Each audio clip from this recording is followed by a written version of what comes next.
When 73-year-old Eleanor Mitchell walked away from her son's home with just 2 suitcases after he demanded $800 monthly rent for her bedroom, she never imagined that her dignified exit would lead to a chance encounter with her college roommate at a roadside diner. The discovery of an abandoned Victorian mansion being sold in foreclosure for pennies on the dollar. The revelation of her forgotten talent for restoration that had been buried by decades of family obligations. The formation of a senior women's housing collective that would transform not just a crumbling property, but an entire community's approach to elder living. And ultimately, the creation of a thriving business that would bring her estranged son back into her life under circumstances neither could have predicted when he coldly told her that sentiment doesn't pay the mortgage. Before we jump back in, tell us where you're tuning in from, and if this story touches you, make sure you're subscribed, because tomorrow I've saved something extra special for you. Eleanor Mitchell sat perfectly still at her son Richard's kitchen table, the eviction notice, printed on plain computer paper rather than legal letterhead, lying flat between her trembling hands. Outside, spring rain tapped against windows. She had washed just yesterday, as she did every Thursday since moving in 5 years ago after her husband's death. $800 is below market rate for a room in this neighborhood, Mom, Richard said without looking up from his laptop. I've got the mortgage to think about, and Amy and I are trying to save for the kids' college. We can't keep subsidizing. You.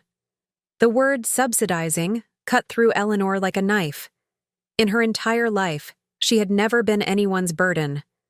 Thomas, her husband of 47 years, had called her the backbone of their family. You hold us all together, Ellie. He'd say. Now, 5 years after his passing, her son made her sound like a charity case. Eleanor's mind flashed to the $30,000 from her retirement fund that had covered their down payment 2 decades ago when Richard was a struggling young accountant with a pregnant wife. The money had been a gift, not a loan, a distinction that apparently meant nothing now. She'd also cashed in her small pension to help pay for Richard's college education, something her son seemed to have conveniently forgotten. I give you $300 from my Social Security already, she said quietly, adjusting her reading glasses to hide the hurt in her eyes. I cook 4 nights a week. I watch the children whenever you ask. I maintain the garden.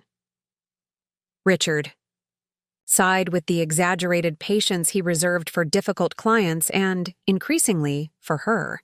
At 45, he had his father's broad shoulders but none of his father's generosity. Success had hardened him in ways Eleanor struggled to understand. The framed photo of him receiving his Financial Advisor of the Year award dominated the living room wall, while photos of his parents had been relegated to the hallway. Those are contributions to the household, not rent, he explained as if to a child. Everyone needs to contribute financially these days. Times are tough all around. Eleanor almost laughed at this. Times were tough for a man with a 5-bedroom house in Oakwood Heights, a BMW in the garage, and annual family vacations to Europe. She glanced around the kitchen she had organized and maintained meticulously, the copper pots she'd polished. Hanging above the island, the herb garden she'd planted on the windowsill, the handmade curtains she'd sewn when Amy had complained about the morning sun. Through the sliding glass door, Eleanor could see her grandchildren playing in the backyard, 10-year-old twins Emma and Ethan, oblivious to the conversation that was dismantling their grandmother's world. Emma was showing Ethan how to make a daisy chain, a skill Eleanor had taught her last spring. They'd already lost so much with their grandfather's passing. Now this.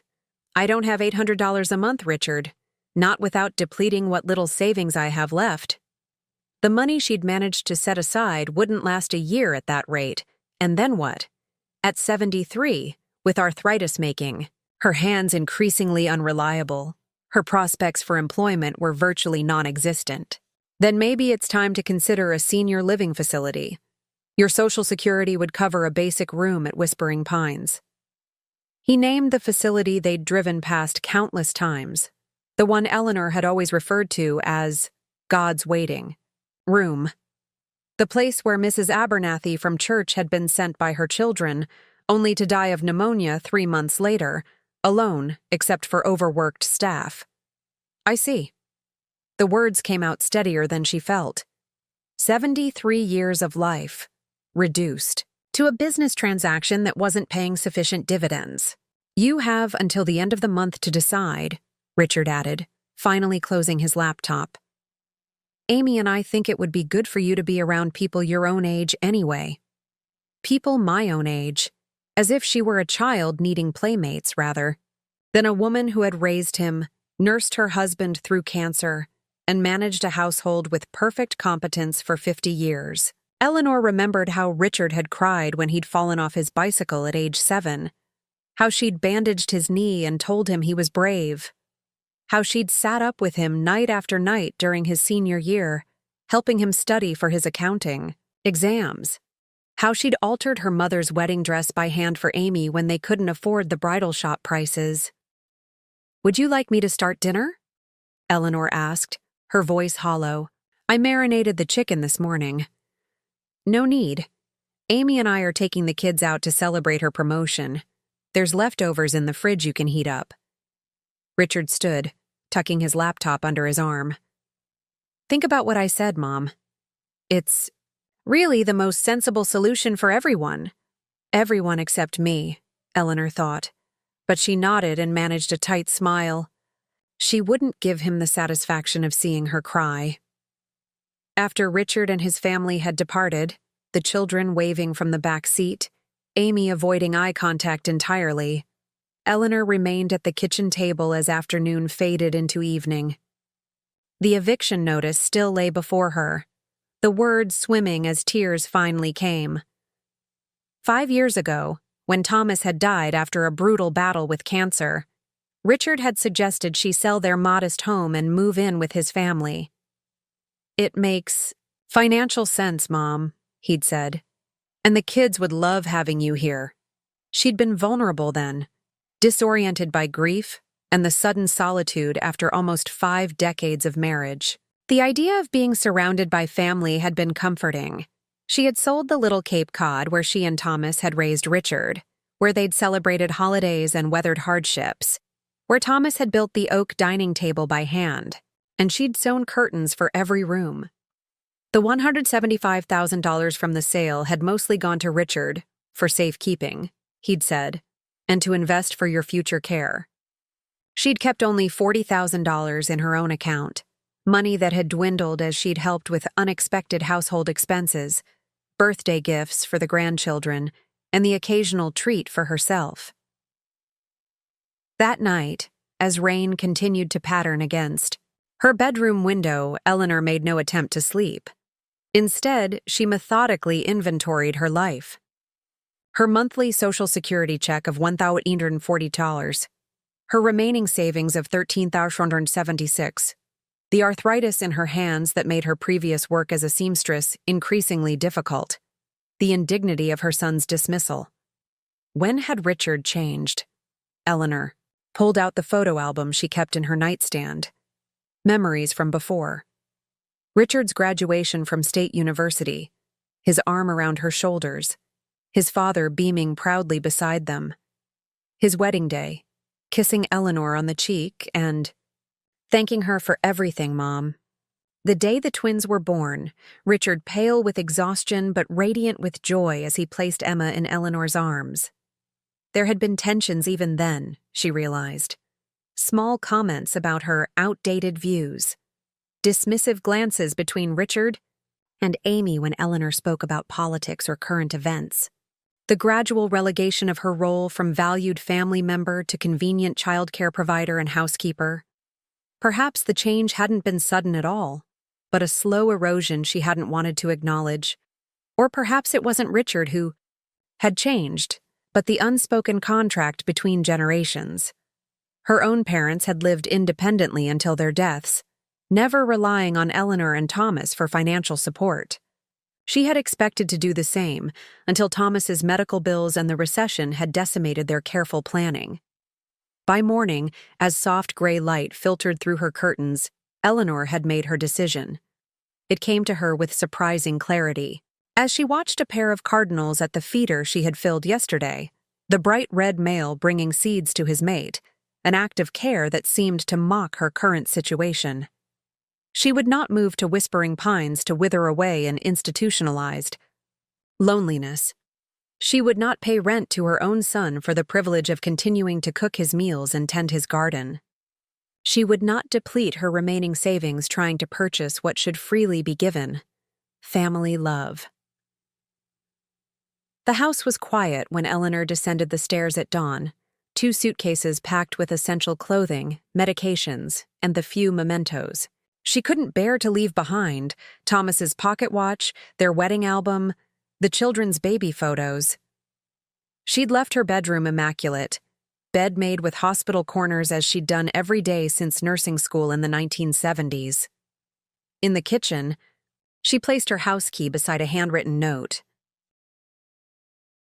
"Richard, I raised you to stand on your own feet, and now I must do the same. Whispering Pines is not my destiny. I have chosen another path. The children's favorite meals are prepared and labeled in the freezer. The garden will need watering on Tuesdays and Fridays unless it rains. The book of family recipes is in the drawer by the refrigerator. Emma has been asking to learn how to make Grandpa's pancakes. Know that I love you, regardless of recent events. Perhaps someday you will understand that family is more than a financial arrangement. Love always." Mom Eleanor paused, considering whether to add more explanations, recriminations, pleas for understanding. But in the end, dignity required brevity. She placed Thomas's spare reading glasses beside the note, a silent rebuke she hoped Richard might one day comprehend, and turned away. By the time the first light brightened the kitchen windows, Eleanor Mitchell had walked out the front door of her son's home for what she believed would be the last time. The weight of her 2 suitcases was nothing compared to the heaviness in her chest, but she moved forward with the steady determination that had carried her through every previous hardship. She had exactly $428 in her checking account, a senior bus pass, and no destination in mind. At 73, Eleanor Mitchell was effectively homeless. But as the morning sun finally broke through the clouds, illuminating the rain-washed streets of the only neighborhood she'd known for 5 years, she felt something unexpected beneath: the grief and fear. Freedom. As she walked toward the bus stop 3 blocks away, Eleanor mentally reviewed her options. She could stay at a budget motel for perhaps 2 weeks before her funds became critically low. She could reach out to old friends, though most had either moved away or were facing their own financial constraints. There was a women's shelter downtown, but the thought of fighting for a bed among women half her age filled her with dread. Her first plan was simply to get away, from Richard's neighborhood, from the memories of his rejection, from the life that had slowly contracted around her until she was little more than a convenience for others. She would go somewhere she could think clearly, where she wasn't defined by her role as grandmother, mother, caretaker. Somewhere she could simply be Eleanor again, if she could remember who that was. The bus driver raised his eyebrows at her suitcases but asked no questions when she purchased a ticket to Mapleton, a town 40 miles north where fares were cheaper, and she'd once attended a garden show in happier times. Eleanor settled into a seat by the window, watching suburban developments give way to countryside, each mile creating distance between her past life and whatever uncertain future awaited. The gentle rocking of the bus lulled her into reflection. She had been Eleanor Mitchell for 47 years, but before that, she had been Eleanor Winters, valedictorian of her high school class, scholarship student at Bedford College of Nursing, young woman with ambitions beyond marriage and motherhood. What had happened to that Eleanor? She had loved Thomas deeply, never regretted their life together, but somewhere along the way, her own dreams had been carefully packed away like delicate china, too precious to use, but too valuable to discard. She had wanted to open a small alterations business combining her nursing precision with her talent for needlework. She had sketched designs for wedding dress renovations, transforming outdated gowns into modern treasures. But Richard had come along earlier than planned. Thomas's job at the manufacturing plant had required frequent moves, and her own aspirations had been indefinitely deferred. Midway through the journey, the bus made a scheduled stop at a roadside diner called the Lucky Break. Passengers disembarked for a 30-minute rest, and Eleanor followed, suddenly aware of having skipped breakfast in her pre-dawn departure. The diner was warm and smelled of coffee and cinnamon. Eleanor ordered the senior special, half a sandwich, and soup for $5.99, and calculated how long her meager funds might last at this rate of expenditure. The numbers were not encouraging. Even if she found the cheapest possible accommodations, her savings would be gone within months. She would need to find work, though what kind of employment would be available to a woman her age with arthritic hands was a question that filled her with anxiety.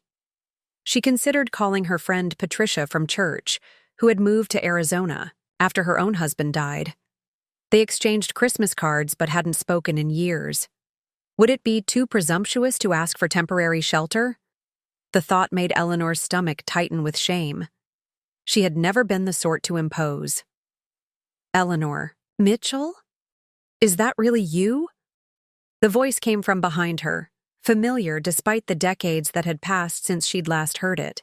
Eleanor turned to find herself face to face with a woman her age with silver hair cut in a stylish bob, bright blue eyes magnified behind fashionable glasses, and a startled expression that likely mirrored her own. "Margaret?" Eleanor whispered, recognition dawning. "Margaret Collins?" "Wilson now, but yes." The woman embraced her warmly, the scent of expensive perfume enveloping Eleanor momentarily. "My God, it's been what, 50 years? Not since nursing school graduation." Margaret Collins, her college roommate, confidant, and partner in countless youthful adventures, stood before her like an apparition from a happier time. They had lost touch after graduation when Margaret moved west to take a position at a prestigious hospital, and Eleanor stayed to marry Thomas. For 3 years they had been inseparable, sharing textbooks, nursing rotations, and dreams of changing healthcare for the better. "Sit, sit." Margaret gestured to the booth. "I can't believe it's you, with your suitcases no less. Are you traveling? Somewhere exciting? Please tell me you're not moving to Mapleton. There's nothing there but a half-empty mall and terrible weather." Eleanor hesitated, pride warring with desperate need for connection. "I'm between situations at the moment," she said carefully, not quite meeting Margaret's eyes. Margaret's smile faltered as she took in the full picture, the well-worn suitcases, the careful way Eleanor had ordered the cheapest item on the menu, the exhaustion evident in the slump of her shoulders. "Eleanor," she said softly, reaching across to grasp her old friend's weathered hands. "Whatever it is, you're going to tell me everything, and then we're going to figure it out together. That's what we always did, remember? No judgment, just solutions." The unexpected kindness broke through Eleanor's carefully maintained composure. To her horror and embarrassment, tears spilled down her cheeks before she could stop them, dropping onto the laminated menu she still clutched like a life preserver. "Oh, my dear," Margaret said, moving to sit beside rather than across from Eleanor, her arm going around shoulders that had carried too much for too long. "Start from the beginning. I have nowhere to be today, or tomorrow for that matter." And for the first time since receiving her son's eviction notice, Eleanor Mitchell felt the faintest flicker of hope that perhaps, just perhaps, life had something unexpected in store for her after all. Over the next hour, as her soup grew cold and the bus departed without her, Eleanor shared the story of her life since nursing school. Her marriage to Thomas, Richard's birth, the series of small towns they'd lived in as Thomas followed manufacturing jobs across the state, his cancer diagnosis and painful decline, the sale of their home, and finally, the humiliating conversation with her son that had led to this moment. Margaret listened without interruption, occasionally squeezing Eleanor's hand in silent support. Unlike many people their age who dominated conversations with their own experiences, Margaret remained focused entirely on Eleanor's story, her expression shifting between sympathy, outrage, and thoughtful consideration. "So here I am," Eleanor concluded, gesturing to her suitcases. 73 years old, essentially homeless, with no real plan beyond getting through the next few days. "Where were you headed?" Margaret asked. "Nowhere specific. Mapleton seemed as good as anywhere. I thought perhaps I could find an inexpensive room while I figure out next steps," Eleanor admitted. "Though I'm starting to realize how impractical that plan is." Margaret sat back, studying her old friend with an appraising eye. "You always were brilliant at improvising solutions in nursing school," she said. "Remember when we had to create that makeshift traction device for our practical exam? The instructors were so impressed they used our design in the next semesters." "Curriculum." Eleanor smiled at the memory. "We were a good team." "We still could be," Margaret said, her expression suddenly animated. "Eleanor, I've been looking for a partner in a somewhat unusual venture.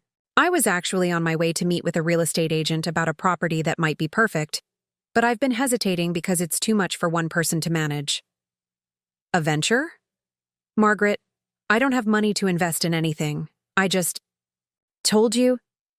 "You have something more valuable than money," Margaret interrupted. "You have skills, experience, and if I remember correctly, impeccable taste.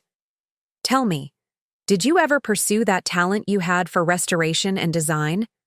Those sketches you used to make of updated vintage clothing were extraordinary." Eleanor shook her head. "Life took a different turn."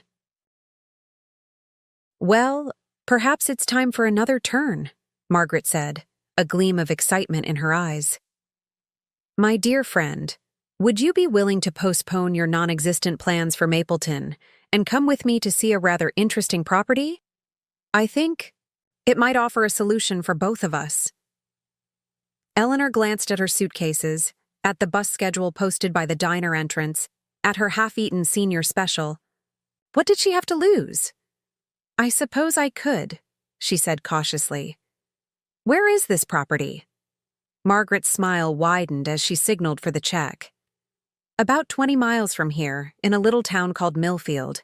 It's an old Victorian mansion that's been sitting empty for years. The bank is selling it in foreclosure for practically nothing, because it needs significant restoration." "And what exactly would you do with an old mansion?" "That, my dear Eleanor, is precisely what I want to discuss with you. Because I think, between your eye for restoration and my business sense, we might create something rather spectacular." Margaret paid their bill despite Eleanor's protests. "And in the meantime, you'll stay with me. I have plenty of room, and we have 50 years of catching up to do." As they walked out of the Lucky Break Diner, a name that suddenly seemed prophetic, Eleanor felt something she hadn't experienced in years. The flutter of anticipation, the sense that life might still hold surprises beyond loss and diminishment.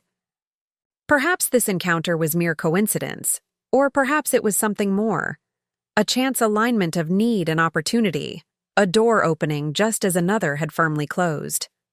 Whatever it was, as she helped Margaret load her suitcases into a sleek, silver sedan far nicer than anything Richard drove, Eleanor Mitchell decided to step through that door and discover what waited on the other side. After all, when you've lost nearly everything, the future becomes not just uncertain, but full of possibility. Margaret Wilson's home was nothing like Eleanor had expected. Instead of the modest condominium or retirement community apartment she'd imagined, Margaret lived in a charming craftsman-style house with immaculate gardens and a wraparound porch overlooking a small lake. The interior was an elegant blend of vintage and modern. Mid-century furniture paired with contemporary art, hardwood floors softened by plush area rugs. "You've done well for yourself," Eleanor observed as she set her suitcases in the guest room Margaret had prepared. The room was larger than the one she'd occupied at Richard's house, with a bay window and a private bathroom. Margaret laughed, the sound warm and uninhibited. "I've had my share of struggles, but yes, things turned out better than I expected." After nursing, I went into healthcare administration, then consulting. Ended up helping design efficiency systems for hospitals across the country. You always were brilliant with systems, Eleanor remembered. Remember how you reorganized the supply closets during our training rotations? The supervisors couldn't believe the improvement. They actually implemented my system in 3 other hospitals, Margaret said with a hint of pride.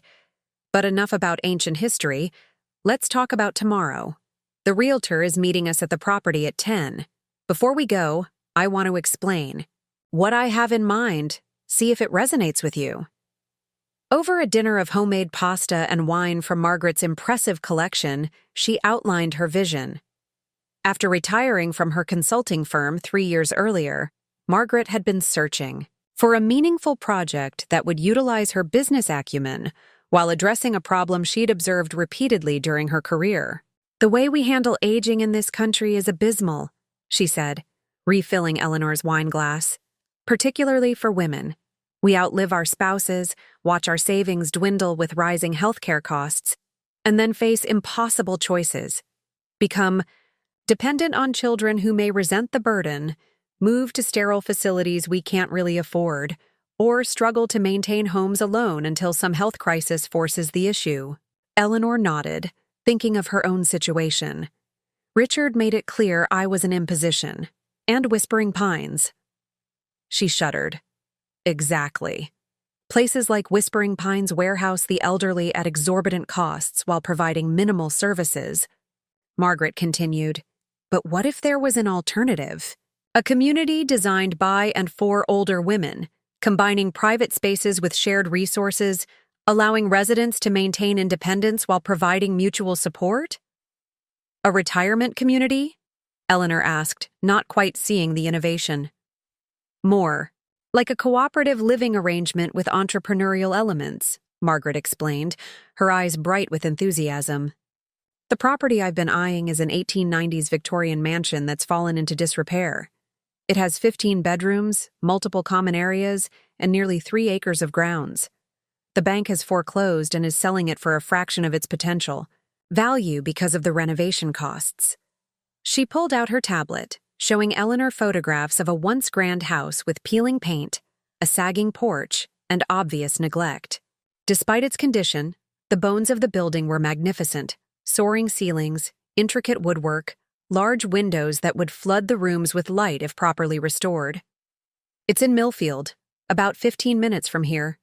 The town has a charming downtown that's experiencing a small renaissance, with new shops and restaurants opening. Property values are beginning to rise, but it's still affordable compared to more developed areas. Eleanor studied the photographs with growing interest. It's beautiful, or it could be.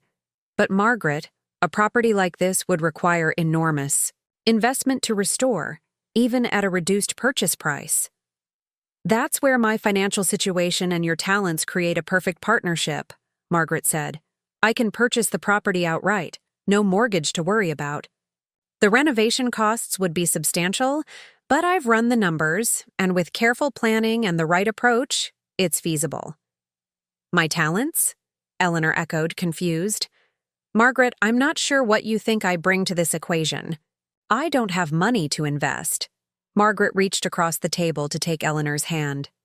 You have something I lack completely, an eye for restoration and design. I remember your sketches from school, how you could envision transformations no one else saw. Even today I noticed how you assessed this house when you arrived, taking in the architectural details, the flow of spaces. Eleanor blushed. She had indeed found herself mentally rearranging some of Margaret's furniture, imaging different color palettes. It was a habit she'd developed during years of making modest homes feel special on limited budgets. Beyond that, Margaret continued, you were trained as a nurse, managed a household for decades, and raised a child who, despite his current failings, became successful. Those are precisely the skills needed to create and manage the kind of community I'm envisioning. Which is exactly what? Eleanor asked, still uncertain. A senior women's collective.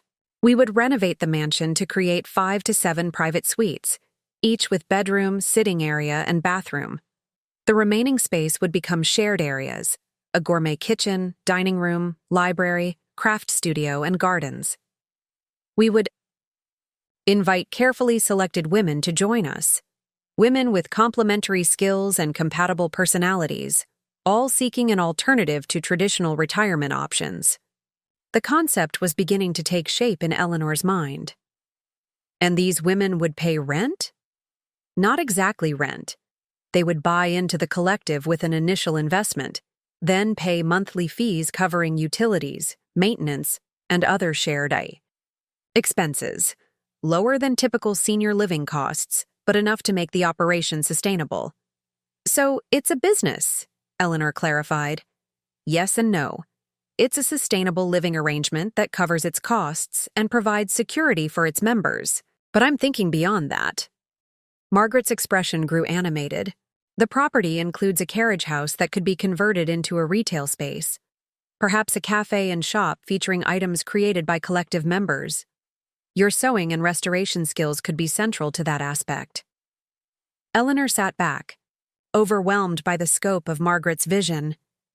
It sounds extraordinary, but also ambitious. What if no one wants to join this collective?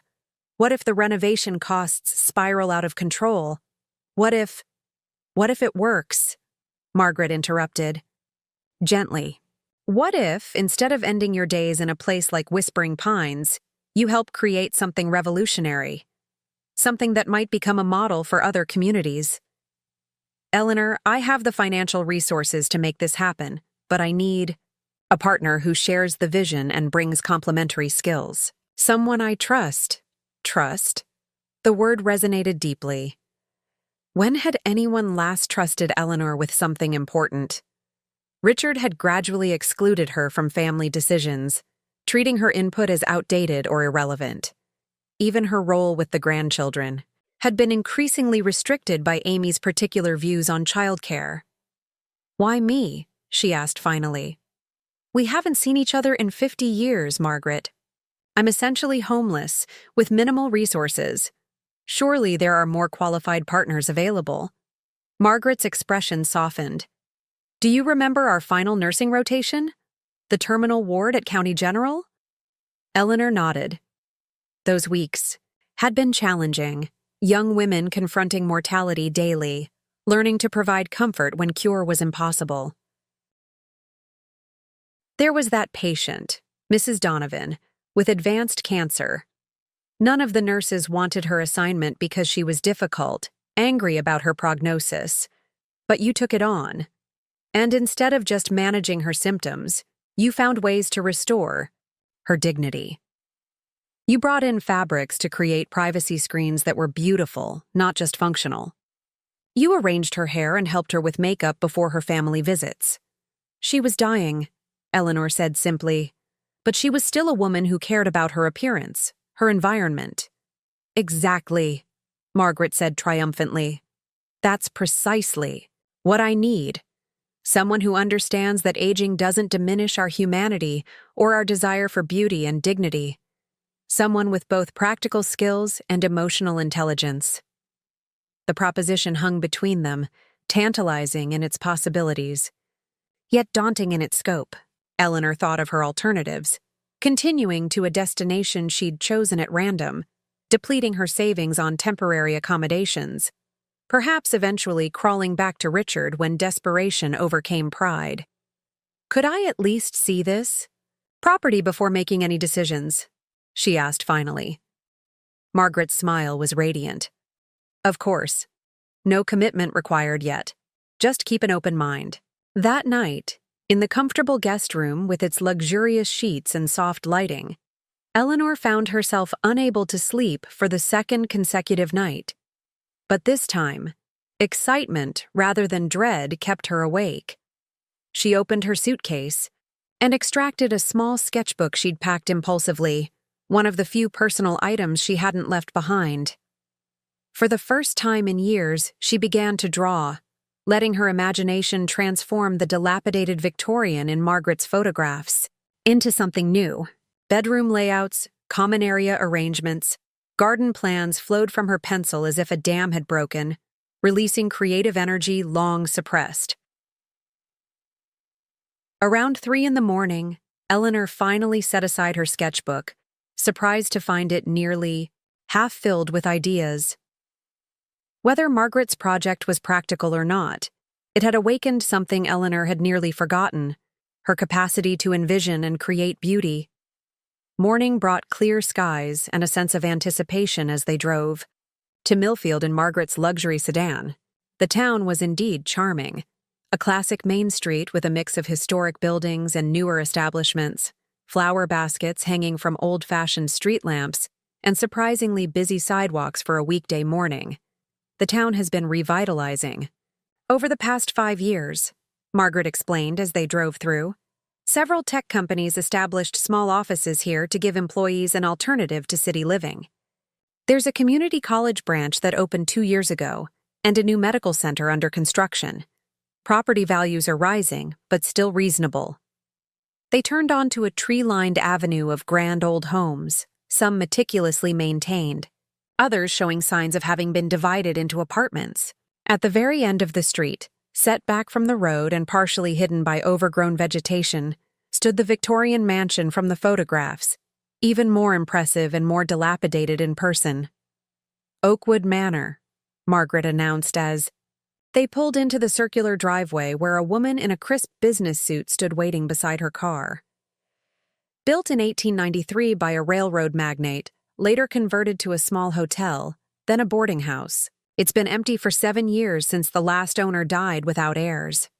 Up close, the house's condition was sobering. Paint peeled from ornate trim, several porch railings had collapsed, and at least 2 windows were boarded over. Yet the grandeur remained: soaring turrets, intricate gingerbread detailing, magnificent stained glass in the entryway transom. Ms. Wilson, the realtor greeted them with professional brightness that dimmed slightly as she surveyed Eleanor's modest attire. "And this is my partner, Eleanor Mitchell," Margaret replied smoothly. "She's our design and restoration specialist." The realtor, Diane Porter according to her name badge, looked skeptical, but led them toward the house. "As I mentioned, on the phone, the property is being sold completely as is. The bank has made no repairs and will make none. They've reduced the asking price accordingly." "And what is the asking price?" Eleanor inquired, falling into her unexpected role as design specialist. $450,000, Porter replied. "Which is remarkable considering the location and the size. Over 8,500 square feet on nearly 3 acres. Of course, the renovation costs would be substantial," Margaret finished for her. "We're well aware. Shall we see the interior?" The inside of Oakwood Manor was a study in faded elegance. Grand hallways with chipped marble floors, a sweeping staircase with missing balusters, vast rooms with water-stained ceilings but intact crown molding and wainscoting. Despite the neglect, Eleanor could immediately sense the building's potential. The flow of spaces, the quality of light, the proportions of rooms designed in an era when craftsmanship mattered. She moved through the house with growing excitement, mentally cataloging what could be salvaged and what would need replacement. The main floor featured a grand foyer, formal parlor, library, massive dining room, and a kitchen that had been modernized sometime in the 1980s but would need complete updating. The second floor contained 8 spacious bedrooms, each with unique architectural features. The third floor, originally servants' quarters, offered another 7 smaller rooms plus generous attic storage. "The electrical will need complete replacement," Eleanor noted, examining old knob and tube wiring visible where plaster had crumbled. "Plumbing, too, I expect. But the hardwood floors could be restored rather than replaced, and most of the original woodwork appears salvageable." Porter watched with surprise as Eleanor examined crown moldings, tested floor joists for soundness, and assessed the condition of window frames with the confidence of a professional contractor. Margaret followed silently, occasionally making notes on her tablet. The basement revealed problems: evidence of water intrusion, an ancient furnace, but also possibilities, with its high ceilings and separate entrance that could become an additional communal space or even a small apartment. Outside, the overgrown grounds included what had once been formal gardens, now wild with weeds, but still showing the bones of thoughtful landscaping. A stone pathway led to the carriage house Margaret had mentioned, a charming structure that, despite its deterioration, retained character and possibility. The zoning allows for residential use with the possibility of a small commercial enterprise on the property, such as the carriage house conversion you mentioned, Porter explained as they completed the tour. However, you would need approval from the Historical Society for exterior modifications since the property is listed in the town's historic register. That shouldn't be a problem, Margaret said confidently. We intend to restore, not modify the historical features. On the drive back to Margaret's house, Eleanor remained thoughtful, mentally calculating costs, timelines, and potential challenges. The property's condition was worse than she'd anticipated, but its potential was greater too. What do you think?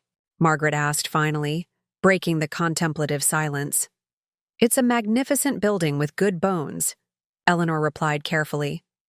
But the renovation would be enormous, easily $500,000, possibly more, depending on what's discovered once walls are opened.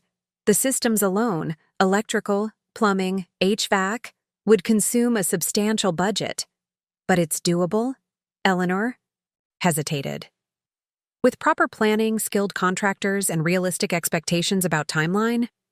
Yes, it's doable. But Margaret, that's nearly $1 million all in, assuming no major structural issues are discovered. Even with your resources, that's a significant investment on an unproven concept. I've run the numbers, Margaret said serenely. With 7 members each contributing an entry fee of $75,000 plus monthly fees of $1,200, the model is sustainable long-term while remaining significantly more affordable than traditional senior living facilities. And that's before any revenue from the carriage house enterprise. You really believe this could work? Eleanor asked, still uncertain despite her excitement about the property's possibilities. I do. More importantly, I believe it's necessary. Margaret turned into her driveway. Eleanor, women our age are facing a crisis. Our generation wasn't taught to prioritize financial independence. Many of us deferred to husbands or children regarding money management. Now we're living longer than expected, with resources stretched thin and options limited. Your situation with Richard isn't unique, it's increasingly common. Inside Margaret's house, they settled in the sunroom overlooking the lake. Eleanor retrieved her sketchbook, somewhat embarrassed by her midnight creative burst, but eager to share her vision. Made some rough drawings last night, she admitted. Just preliminary ideas about how the space might be reconfigured. Margaret examined the sketches with increasing excitement. Eleanor, these are extraordinary. You've maintained the historical integrity while creating exactly the kind of spaces I envisioned. This suite arrangement on the second floor, it's perfect. And using the third floor for studio spaces and a small library. She looked up, eyes bright. This is precisely why I need you as a partner. I can handle the business and financial aspects, but this vision of transformation, this is something I could never do. Eleanor felt a flush of pride she hadn't experienced in years. When was the last time someone had valued her input this way? Certainly not Richard, who routinely dismissed her suggestions about even minor household matters. I'd need to research construction costs, historical restoration requirements, material options, Eleanor said, warming to the possibilities. We'd need to develop detailed plans for contractors, identify skilled craftspeople for the historical elements. So, you're interested? Margaret asked, hope evident in her voice. Eleanor paused, practicality warring with excitement. I'm intrigued. But Margaret, even if I agreed to help with the planning and design, I don't have the financial resources to be a true partner. I couldn't contribute the $75,000 entry fee you mentioned. Margaret waved this concern away. Your contribution would be your expertise and management of the renovation process. That's easily worth the entry fee plus additional compensation. In fact, she hesitated, then continued more firmly. I'd propose that you become a full partner in the ownership structure, not just a resident. 25% equity in exchange for overseeing the entire restoration and helping establish the operational systems. The offer was so unexpected that Eleanor could only stare. 25% of $1 million project? Margaret, that's extraordinarily generous. It's not generosity, it's good business, Margaret countered. I could hire an architect and interior designer, but they wouldn't have your understanding of how spaces need to function for people our age. I could hire a project manager, but they wouldn't have your attention to detail or your passion for creating home environments. I'm offering fair value for expertise I need. Eleanor felt overwhelmed. 24 hours earlier, she had been effectively homeless, contemplating a future of dwindling resources and limited options. Now she was being offered partnership in a venture that, if successful, would provide not just housing, but purpose and financial security. I need time to think, she said finally. This is all happening so quickly. Of course, Margaret agreed. Take all the time you need. You're welcome to stay here regardless of your decision. But, Eleanor, she leaned forward, her expression earnest. This isn't just about creating a place for us to live out our final years in comfort. It's about developing a model that could transform how women like us approach aging. If we succeed, others might replicate the concept. It could become a movement. The idea resonated deep within Eleanor. After decades of prioritizing others' needs, Thomas's career, Richard's education, her grandchildren's care, the possibility of contributing to something larger than herself was powerfully appealing. That evening, Eleanor sat on the guest room balcony overlooking the lake, phone in hand, staring at Richard's number on the screen. Part of her wanted to call, to explain where she was, to reassure him she was safe. But another part, a stronger part, resisted. He hadn't called to check on her, hadn't seemed concerned when she'd walked out of his life with only 2 suitcases. Perhaps the silence should continue a while longer. Instead, she called Patricia, her friend from church who had relocated to Arizona years earlier. After exclamations of surprise and catching up, Eleanor cautiously outlined Margaret's proposal. Sounds incredible, Patricia said. Risky, certainly, but what an opportunity at our age. And frankly, Eleanor, after what Richard did, you deserve something wonderful. You don't think I'm being impulsive? Eleanor asked, voicing her deepest concern. I've always been the practical one, the careful planner. This feels like jumping. Off a cliff. Patricia laughed. Maybe it's time you jumped. What's the worst that could happen? The project fails, and you're in the same position you were in yesterday, looking for affordable housing. But if it succeeds... Eleanor, think of what this could mean. Not just secure housing, but purpose, community, legacy. Legacy. The word lingered after they ended the call. What legacy was Eleanor leaving currently? Grandchildren who would remember her fondly but vaguely as the woman who made cookies and tended the garden? A son who valued her only for the practical support she provided? An unremarkable life of quiet service that would fade from memory within a generation? This project, this collective could be something different. Something that might outlast her, that might help other women avoid the vulnerability she had experienced. The next morning, Eleanor found Margaret in her home office, reviewing documents on her computer. Without preamble, Eleanor placed her sketchbook on the desk, open to a new drawing she'd completed during another late-night creative session, a detailed concept for the entrance hall and main staircase of Oakwood Manor. Restored to its original glory, but with subtle modernizations for accessibility and function. I'm in, Eleanor said simply. If you're serious about the partnership terms, I accept. Margaret's face lit with pleasure. I've never been more serious. Shall we draw up an agreement? Not yet, Eleanor cautioned. First, we need a thorough inspection of the property. Structural, systems, environmental.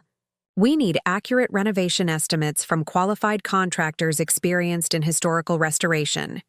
We need to understand the zoning and permit requirements completely, and we need a realistic timeline and budget with substantial contingency. Funds. Margaret smiled appreciatively. This is exactly why I need you. I would have rushed ahead, focused on the vision rather than the practical foundations. The vision matters, Eleanor assured her. But so does proper planning. If we're going to do this, we'll do it right. Agreed. I'll call Porter to arrange access for inspectors. In the meantime, Margaret hesitated. Would you be comfortable reaching out to potential collective members? I have several friends who might be interested, but I'd value your assessment of their compatibility with our vision. The request surprised Eleanor. You'd trust my judgment about who to include? You barely know me, the person I am now, at least. I know enough, Margaret said firmly. I've watched how you analyze spaces, how you think through problems, how you balance aesthetics with practicality. Those same skills apply to people. You see beneath surfaces, Eleanor. It's a rare gift. Eleanor felt a curious warmth spread through her chest, the unfamiliar sensation of being truly valued for her capabilities rather than merely tolerated for her usefulness. For the first time since Thomas's death, someone was seeing her clearly, appreciating not just what she could do but how she thought, how she perceived the world. I'd be happy to meet your friends, she agreed. But I think we should develop clear criteria for membership first. Financial qualifications certainly, but also temperament, expectations, skills they might contribute to the community. Perfect, Margaret nodded. Let's draft that together. Oh, and we'll need a name for this venture. Something that captures the essence of what we're creating. Eleanor thought about the magnificent old house with its peeling paint and broken railings, its soaring ceilings and intricate woodwork. She thought about her own situation, discarded by her son, yet suddenly discovering new purpose. She thought about the women like them, aging in a society that increasingly viewed them as burdens rather than repositories of wisdom and skill. Renaissance House, she suggested, because it's about restoration of the building, yes, but also of ourselves, our capabilities, our dignity, our right to define our own final chapters. Margaret considered this, then nodded slowly. Renaissance House, she repeated. Rebirth, renewal. Yes, that's exactly right. As they began to outline membership criteria and renovation priorities, Eleanor felt a sense of anticipation unlike anything she'd experienced in decades. The path ahead was uncertain, filled with potential challenges and complications. The renovation would be massive, the creation of a functional collective complex. There would be permits and inspections, contractor negotiations and budget constraints, personality conflicts and operational decisions. Yet for the first time in years, Eleanor Mitchell was looking toward the future with excitement rather than resignation. Her son had demanded rent or told her to leave, expecting her to choose the path of least resistance, acquiescence or institutionalization. Instead, she had walked out his door and into an unexpected third option: reinvention. Whether Renaissance House succeeded or failed in the coming months, Eleanor had already undergone her own renaissance, rediscovering capabilities long dormant, embracing possibilities instead of limitations, standing firmly in her own value rather than accepting others' assessment of her worth. As Margaret excitedly discussed potential contractors, Eleanor glanced out the window toward the lake, its surface shimmering in the morning sun. Somewhere across town, Richard was perhaps discovering her absence, reading her note, realizing she had chosen a different path than the one he had prescribed for her. She wondered what he would think if he could see her now, sketching renovation, plans, discussing business structures, contemplating a partnership in a venture worth potentially millions. Would he recognize this version of his mother? Had he ever truly seen her at all?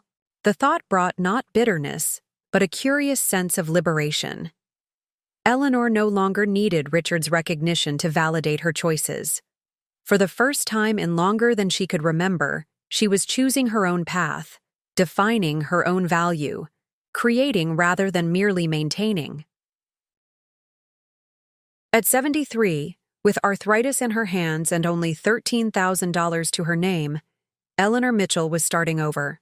And surprisingly, wonderfully, the prospect filled her not with terror, but with anticipation of what might yet be possible in this unexpected new chapter of her life. The following weeks passed in a whirlwind of activity that left Eleanor feeling more energized than she had in years. Professional inspections of Oakwood Manor revealed what they'd expected: comprehensive electrical and plumbing systems replacements needed, structural repairs to portions of the roof and foundation, extensive restoration of historical elements. But nothing catastrophic that would derail the project entirely. Margaret, true to her word, handled the financial aspects with impressive efficiency. She established a business entity, Renaissance House LLC, with Eleanor officially documented as a 25% owner and managing partner for restoration. She secured the property at $425,000, negotiated down from the asking price, and set up a dedicated renovation fund of $600,000 based on contractor estimates plus a generous contingency. "I've transferred $20,000 to your personal account," Margaret informed Eleanor over breakfast 3 weeks after their tour of the property.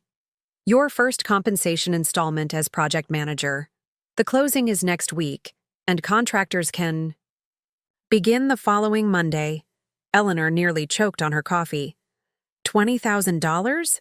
Margaret, that's excessive for work I haven't even done yet.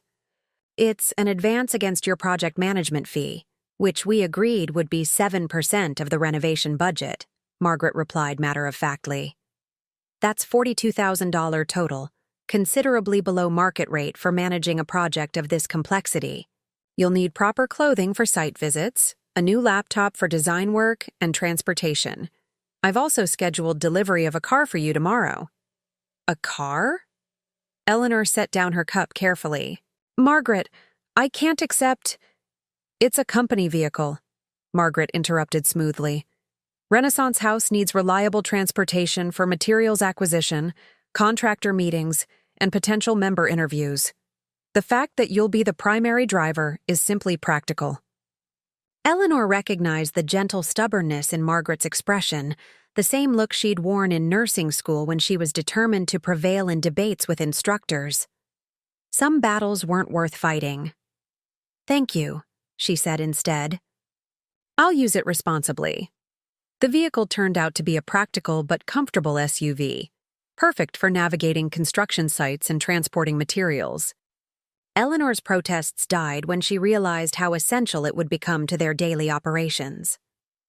With the financial foundation secured, they turned their attention to defining Renaissance House's membership structure.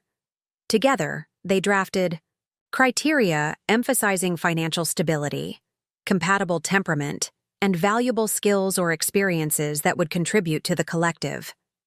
Each member would have a private suite while sharing common spaces and responsibilities. Monthly fees would cover utilities, maintenance, property taxes, and a household account for shared meals and supplies. "We should interview potential members together," Eleanor suggested as they finalized the documentation. "You understand the financial requirements, while I can assess how their personalities might function in a collective environment." Their first interviews were with friends from Margaret's extensive network. A retired English professor named Judith Adams, who had lost her university housing after her husband's death. Catherine Lawson, a widowed former chef with a modest pension but extensive culinary skills, and Helena Rodriguez, a retired librarian whose rent had recently doubled beyond her means. Eleanor found herself unexpectedly comfortable in the role of evaluator. She'd spent decades observing people, assessing needs, and managing household dynamics. Those seemingly domestic skills translated perfectly to screening potential housemates for compatibility and contribution. "What do you think?" Margaret asked, after their third interview. "Judith seems intellectually stimulating but perhaps a bit rigid. Catherine would be invaluable in the kitchen, though her financial situation is marginal. And Helena has the perfect temperament for community living," Eleanor completed. "Organized but flexible, thoughtful about shared spaces. I noticed how she automatically straightened the magazines on your coffee table and rinsed her cup before setting it in the sink." Margaret nodded approvingly. "My thoughts exactly. Shall we proceed with preliminary acceptance letters for Helena and Catherine? Perhaps wait on Judith until we've met other candidates?" Their collaborative decision-making established a pattern that would define their partnership. Margaret handling business and financial matters, Eleanor focusing on human elements and physical spaces, both deferring to the other's expertise, while maintaining open communication. The closing on Oakwood Manor proceeded smoothly, and the following Monday, Eleanor arrived at the property at 7 a.m. sharp to meet the first wave of contractors. Dressed in new khaki pants, practical boots, and a crisp button-down shirt, her hair neatly secured in a silver bun, she projected calm authority as she walked through the building with the general contractor, electrical contractor, and plumbing supervisor. "We'll replace all electrical systems to current code while maintaining historical fixtures where possible," she explained, referencing detailed notes on her new tablet. "Plumbing will require complete replacement, with particular attention to providing accessible bathrooms for each suite.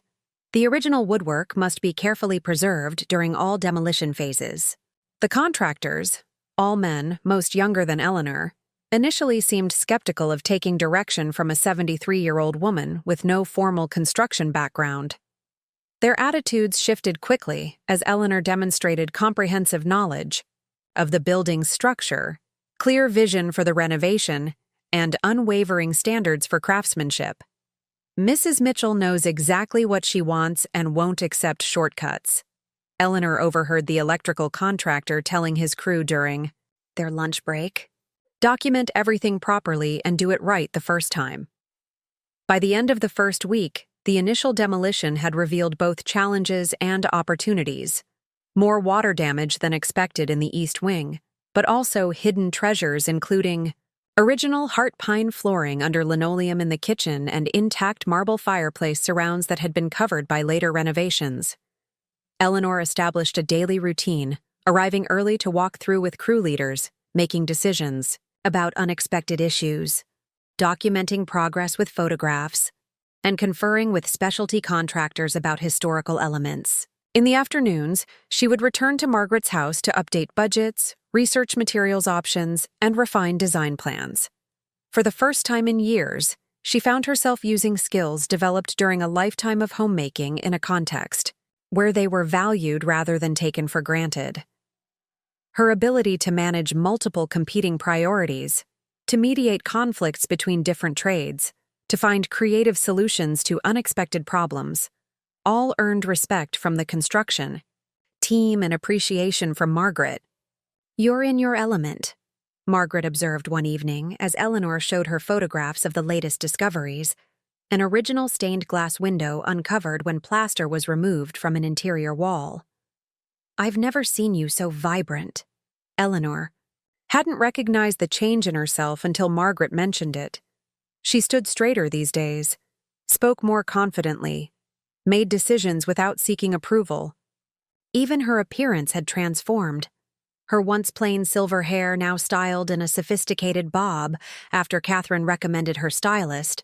Her wardrobe expanded to include well-fitting clothes appropriate for construction sites, but also for the business meetings that increasingly filled her calendar. "I feel useful," Eleanor admitted. "Not just helpful in the background way I was at Richards, but essential. When I make a decision about the restoration, people listen. My opinion matters." "Your opinion has always mattered," Margaret said firmly. "Some people just weren't wise enough to recognize it." As the renovation progressed from demolition to reconstruction, Eleanor and Margaret continued interviewing potential collective members. Word had spread through Margaret's extensive network, bringing applications from women in situations similar to Eleanor's, financially constrained but not destitute, skilled but undervalued, seeking community after loss or displacement. By the end of the second month, they had tentatively accepted 5 members in addition to themselves: Helena the librarian and Catherine the chef, plus Diane Thompson, a retired nurse with expertise in senior healthcare, Susan Kim, a former landscapes architect eager to restore the property's gardens, and Grace Washington, a retired accountant who had lost her home in a divorce and whose financial expertise would benefit the collective's management. Each woman committed a $75,000 entry fee toward the final phases of renovation, tailoring their specific suites to their needs and preferences. The influx of $375,000 allowed for enhancements to the original renovation plan: higher quality fixtures, a small elevator for accessibility, an expanded kitchen designed to Catherine's specifications, and conversion of the carriage house into a combination cafe and artisan shop that would generate income for the collective. "We should be ready for occupancy in 4 months," Eleanor reported during their weekly meeting with the general contractor. "The second-floor suites will be completed first, followed by common areas, and finally the third-floor spaces." The contractor nodded, obviously impressed with the project's progress. "Fastest historic renovation I've ever managed, especially considering the scope. Mrs. Mitchell keeps everyone on schedule and resolves issues before they become problems." Eleanor accepted the compliment with a gracious nod, remembering how similar skills, anticipating needs, preventing complications, maintaining harmony among competing interests, had gone unrecognized during her years as a homemaker. The only difference was context and perception. As Renaissance House took shape, transforming from dilapidated mansion to elegant communal living space, Eleanor found herself similarly transformed. The woman who had shuffled submissively through her son's house trying to minimize her presence had been replaced by someone who moved confidently through a construction site, making decisions involving hundreds of thousands of dollars, leading teams of skilled professionals toward a shared vision. 3 months into the renovation, Margaret suggested they increase their public presence. "We should document this transformation, both of the house and our concept. It might inspire similar projects elsewhere." With Helena's assistance, they created a website and social media accounts for Renaissance House, sharing photographs of the restoration process, explanations of their collective living model, and profiles of their founding members. Eleanor initially resisted being featured prominently, but eventually agreed to tell her story, from displacement to empowerment, as an example of the possibilities available to women in similar circumstances. The response was immediate and overwhelming. Media outlets picked up the story, framing it as an innovative solution to senior housing challenges. Local television featured the renovation during a segment on creative approaches to historical preservation. A regional magazine requested interviews for a feature on women-led business ventures. "This is becoming more than we anticipated," Eleanor remarked after their 3rd interview request in a week. "We're creating something that's resonating widely. Because it addresses a problem many people recognize but few are solving," Margaret replied. "Traditional senior living options are institutional and expensive. Multi-generational households often create friction. Independent living becomes increasingly difficult with age. We're offering an alternative that preserves dignity, fosters a community, and remains financially sustainable." The publicity brought unexpected benefits: donations of period-appropriate fixtures from historical preservation enthusiasts, discounted services from contractors impressed by their mission, and most significantly, a waiting list of potential future members should spaces become available or expansion become possible. It also, inevitably, brought Renaissance House to Richard's attention. Eleanor was reviewing tile samples with the bathroom contractor when her phone rang, displaying Richard's name for the first time in nearly 4 months. She excused herself and stepped into what would eventually be her suite, a spacious corner room with bay windows overlooking the gardens Susan was beginning to restore. "Hello, Richard," she answered, her voice calm despite the sudden acceleration of her heartbeat. "Mom?" He sounded shocked, as if he'd expected someone else to answer. "Is that really you?" "Of course it's me. You called my number. I thought, you've been gone so long without any word. Then I see you on the Channel 8 News talking about some women's collective. In a mansion? What's going on?" The confusion in his voice might have been comical if it weren't so revealing. He had apparently expected her to fail, to struggle, to suffer, perhaps eventually to return humbled and accepting of whatever terms he offered. Her success had never entered his calculations. "I've started a new chapter," Eleanor replied simply. "After leaving your home, I reconnected with an old friend and became involved in a project that suited my skills. But they called you a founding partner and restoration director. They showed you giving orders to construction crews, and they said this place is worth over $1 million. How is that possible?" Eleanor could have explained the partnership, agreement, the project management role, the compensation structure that acknowledged her contributions as equal in value to financial investment. Instead, she asked a question that had been forming in her mind throughout the renovation process. "Richard, when you lived in our home growing up, who managed the household repairs?" "What?" "Dad, I guess. I don't understand what that has to do with—" "Actually, it was me," Eleanor interrupted gently. "Your father worked long hours at the plant. I was the one who negotiated with plumbers and electricians, who tracked expenses and scheduled maintenance. I managed our household budget, planned renovations within our means, coordinated contractors when we added your bedroom in the attic. You just never noticed because it was women's work in your mind." Silence stretched between them. "Why didn't you call?" Richard finally asked, his tone accusatory despite the circumstances of her departure. "We were worried." "Were you?" Eleanor asked, genuinely curious. "You didn't call me. You didn't report me missing. You didn't seem concerned that your elderly mother had walked away with 2 suitcases and nowhere specific to go. I thought you were making a point, that you'd stay with a friend for a few days and then come to your senses. Mom, Whispering Pines isn't that bad. We toured it again last week and they have activities and I'm not going to Whispering Pines. Richard, I'm living at Renaissance House, where I have both private space and community with women who value my contributions.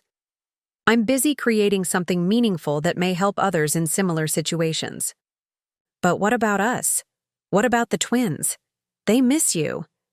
The mention of her grandchildren pierced Eleanor's practiced composure. She did miss them terribly.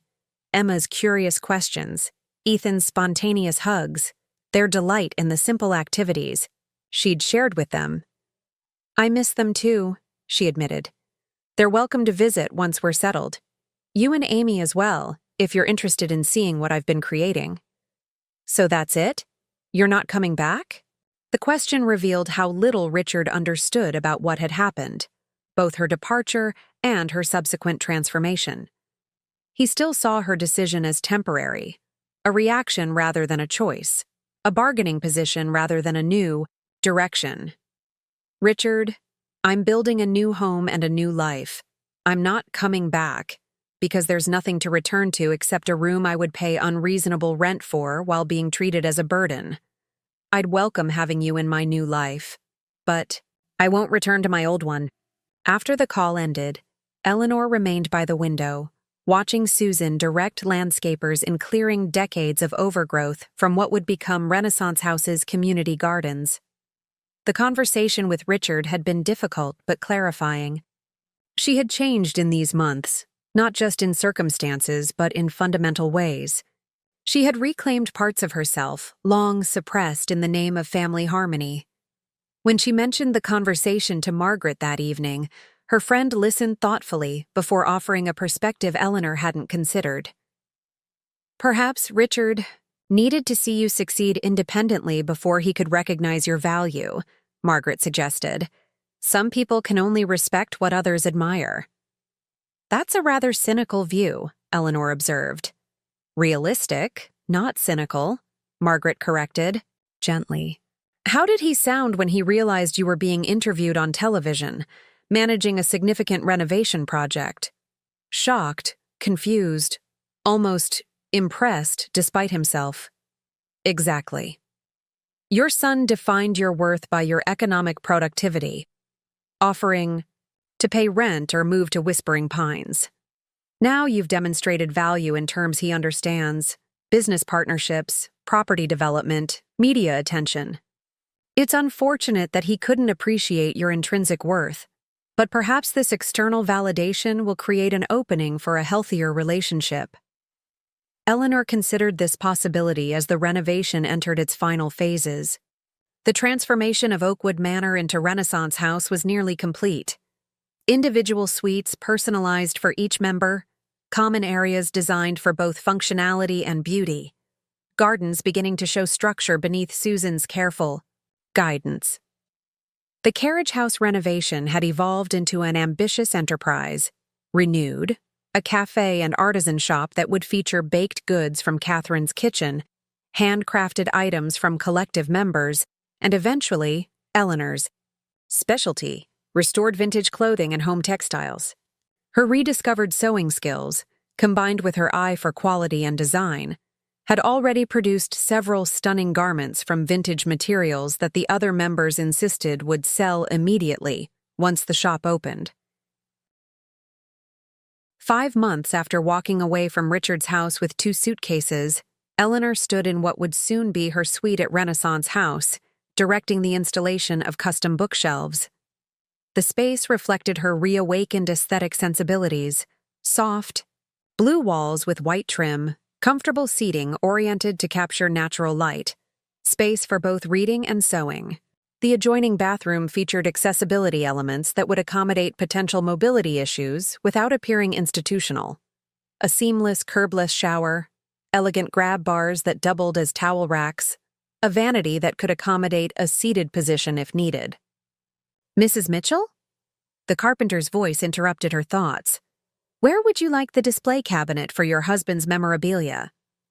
Eleanor indicated the perfect spot, visible from her reading chair, but not dominating the room. The custom cabinet would hold Thomas's pocket watch, their wedding album, photographs of Richard and the twins, treasured mementos of the life she had lived before. Not hidden away, but not central either. An acknowledgement of her past that didn't diminish her present or future. That evening, the Renaissance House members gathered for their weekly dinner, now hosted in Margaret's home, but soon to transition to their shared dining room. These meals had evolved from formal planning sessions into something resembling family gatherings, comfortable, occasionally boisterous, filled with the easy conversation of women who had discovered unexpected kinship in their similar journeys. I received the final approval for our commercial kitchen certification today, Catherine announced, serving her legendary coq au vin. We can begin cafe operations immediately after move-in.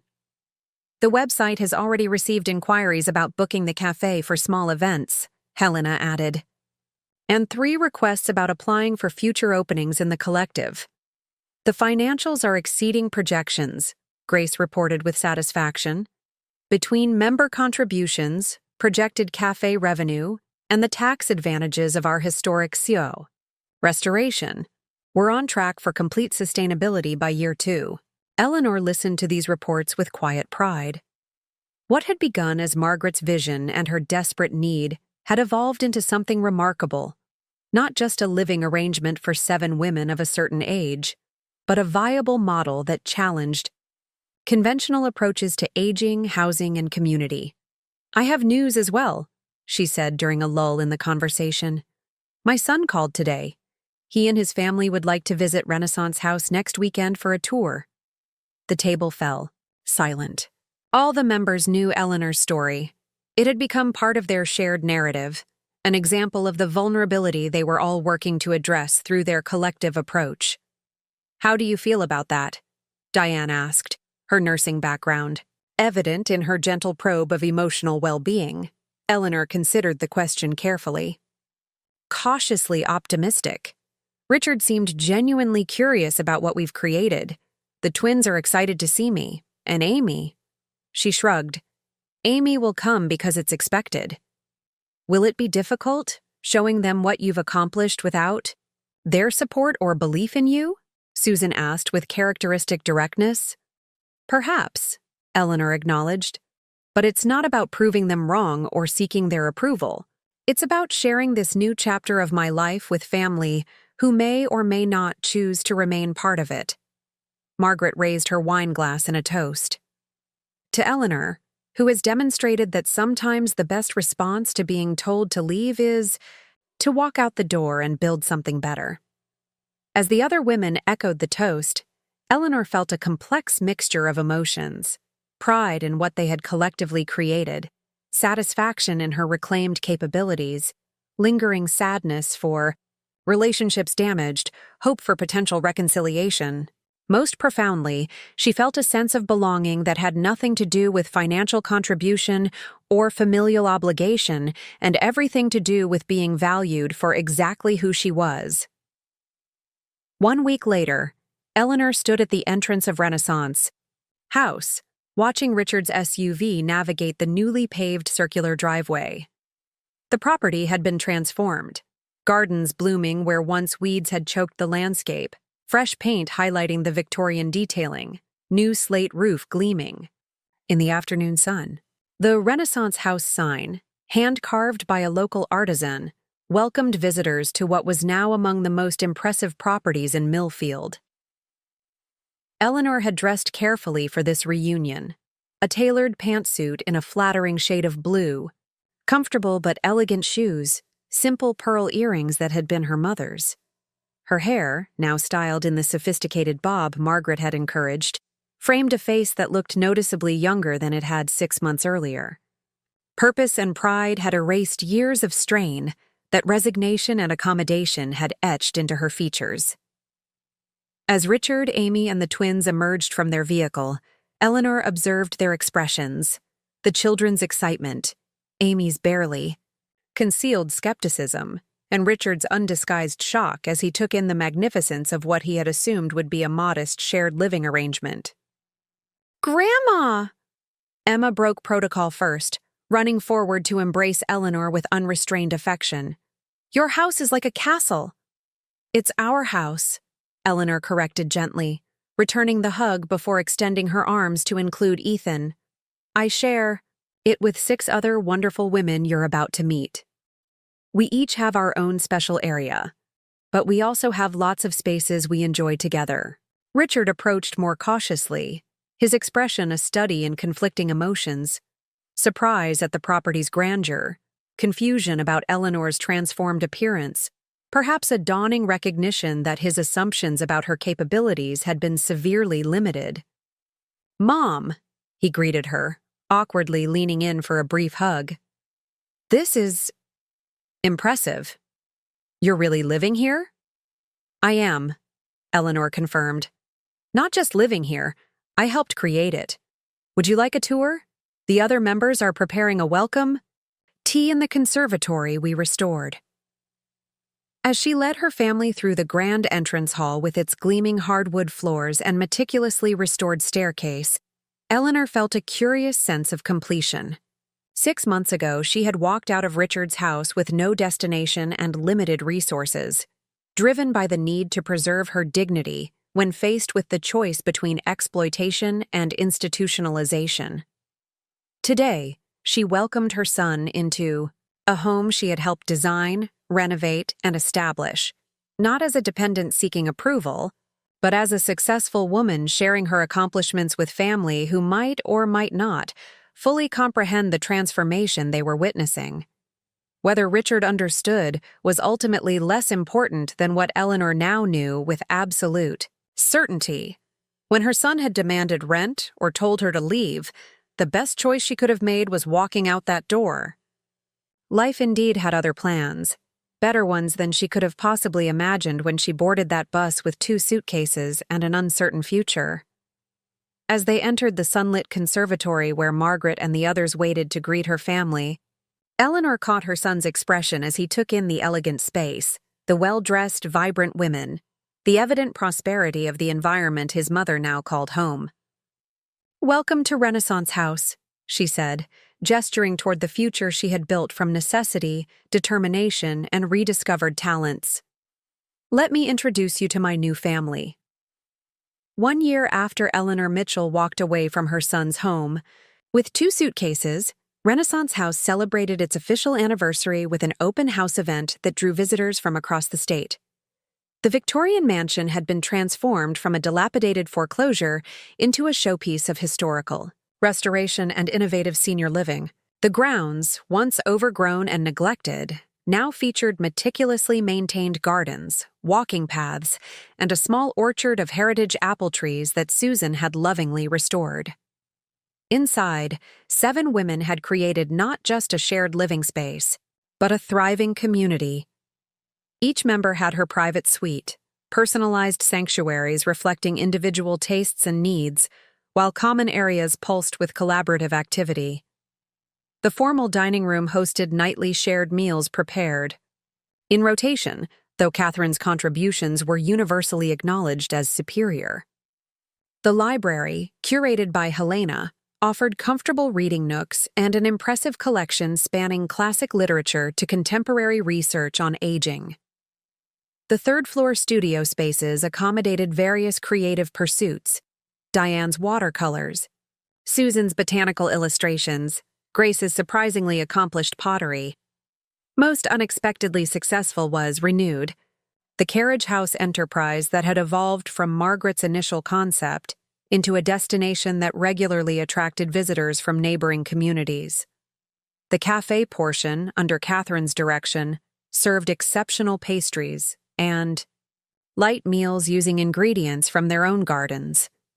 The adjoining shop featured artisan items created by collective members and local craftspeople, but the undisputed highlight was Eleanor's Restored Elegance collection, vintage clothing, and textiles she had rescued, repaired, and reimagined.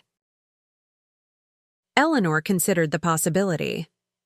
At 74, she found herself in the unexpected position of having more opportunities than time, a complete reversal from the empty hours she'd filled with unappreciated household tasks at Richard's home. "Perhaps," she agreed, "it would be good to pass on these techniques. Most of them I learned from my grandmother, who would be astonished to know they're now considered valuable craftsmanship rather than merely practical household management." "Speaking of Richard," Margaret said, transitioning with her characteristic directness, "how did your dinner go last week? You haven't mentioned it." Eleanor's relationship with her son had evolved cautiously over the past year. After his initial visit to Renaissance House, when his shock at her transformed circumstances had rendered him uncharacteristically silent, Richard had maintained polite but distant contact. Monthly phone calls, occasional visits with the twins, a carefully neutral demeanor that acknowledged her new life without fully embracing it. The previous week, however, she had accepted his invitation to dinner at his home, her first return, to the house she had left so abruptly 13 months earlier. It was... Eleanor paused, searching for the right description. Revealing. "Amy was perfectly pleasant but clearly uncomfortable having me there. The twins were delighted. Emma proudly showed me her science project, and Ethan wanted me to see how he's rearranged his room. But Richard," she sighed, "Richard wanted to talk about money." Margaret raised an eyebrow. "Money? Don't tell me he's still expecting rent after everything you've accomplished." "No, quite the opposite." Eleanor shook her head, still processing the conversation. "He wanted to discuss the funds from selling our family home, the money I allowed him to manage after Thomas died. Apparently, he's been investing it all this time, and the account now contains just over $220,000. He wants to return it to me." "That's unexpected," Margaret observed. "What prompted this sudden attack of conscience?" "Not conscience exactly," Eleanor clarified. Richard explained that his financial planning firm is expanding, opening a division focused specifically on retirement solutions for women. My situation and Renaissance House's success apparently made him recognize an underserved market. Margaret laughed with genuine amusement. So your son has discovered that senior women are worth investing in? Progress of a sort, I suppose. Did you accept the money? I suggested we use it to establish a foundation, Eleanor replied. The Renaissance Foundation, providing grants to help women establish similar collectives in other communities. Richard seemed intrigued by the tax advantages and the potential business connections. Amy looked horrified at the prospect of her husband's firm being publicly associated with radical senior housing experiments, as she called our model. Radical. Margaret snorted. Women supporting each other and creating sustainable living arrangements rather than becoming dependent on reluctant family or impersonal institutions. How revolutionary! Eleanor smiled at her friend's indignation. It is radical in its way. We're challenging deeply entrenched assumptions about aging, women's roles, and economic value. The idea that women our age can create vibrant communities and successful businesses, that we have worth beyond our capacity for unpaid family service, does threaten certain comfortable arrangements. Their conversation was interrupted by Helena, who appeared in the doorway with an expression of barely contained excitement. You're going to want to see this, she announced, placing a tablet on the desk between them. The Regional Business Journal just published their Entrepreneurs to We Watch feature. On the screen was a professionally photographed portrait of Eleanor in Renaissance House's restoration studio, surrounded by vintage textiles and partially completed projects. The headline read, Eleanor Mitchell, How a 74-Year-Old Seamstress Became the Pioneer of Sustainable Senior Living. They've named you one of the top 10 emerging entrepreneurs in the region, Helena explained, scrolling to show the complete article. The piece covers both your textile restoration business and Renaissance House as a revolutionary housing model. They're calling you, let me quote this exactly, a visionary who has transformed personal setback into a movement with potential national implications for addressing the housing and financial challenges facing senior women. Eleanor stared at the article, momentarily speechless. The woman in the photograph, confident, elegant, surrounded by the work of her hands, bore little resemblance to the timid figure who had moved cautiously through her son's house, trying to minimize her presence and impact. They've requested a follow-up interview, Helena continued. The journalist was particularly interested in your background, how a traditional homemaker developed the skills to manage a major renovation project and launched 2 successful businesses in her 70s. I didn't develop those skills, Eleanor corrected gently. I've always had them. The difference is context and recognition. Managing a household renovation on a limited budget requires the same attention to detail, contractor coordination, and resource allocation as a commercial project, just on a different scale. Maintaining a family's financial stability within constraints is essentially business management without the title. Margaret nodded approvingly. That should be the focus of your interview. The translation of traditionally undervalued women's work into recognized business success. It's not that you suddenly became capable, it's that you finally received acknowledgement and compensation for capabilities you've always possessed. As Helena departed to respond to the interview request, Margaret studied her friend with evident pride. When I found you in that diner with your suitcases, I recognized something you had temporarily forgotten. Your inherent value. All I did was provide context where that value could be acknowledged. You did the rest. We did it together, Eleanor corrected. All of us. Renaissance House works because each member contributes distinct skills toward shared goals. The model itself is what makes the difference. Later that afternoon, as Eleanor sorted through vintage lace pieces for her next restoration project, her phone rang with Richard's distinctive ringtone. She had assigned unique sounds to each Renaissance. House member and key family contacts, a small but significant act of personal organization that reflected her reclaimed agency.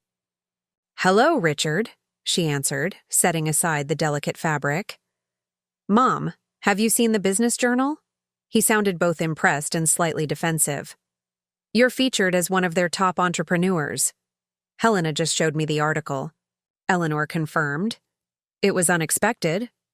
"My managing partner saw it and immediately connected it to our discussion about the new Women's Financial Services division. He wants to meet with you. Thinks your story would make an excellent case study for our marketing materials." Richard's voice held the familiar tone of someone calculating advantages. "It could be a mutually beneficial arrangement," Eleanor considered. The proposal, weighing the potential benefit of helping other women achieve financial security, against the irony of Richard's firm using her story of displacement to attract clients. "I'd be open to discussing it," she said finally, "but only if it includes substantive information about Renaissance House as an alternative housing model. This isn't just about investment strategies, Richard. It's about creating supportive communities that value women's contributions." Of course, he agreed quickly. "The collective living aspect is part of what makes your story compelling." "Mom," he hesitated. "I've been thinking about our conversation at dinner, about the foundation idea. It has merit, especially if we structure it correctly from a tax perspective."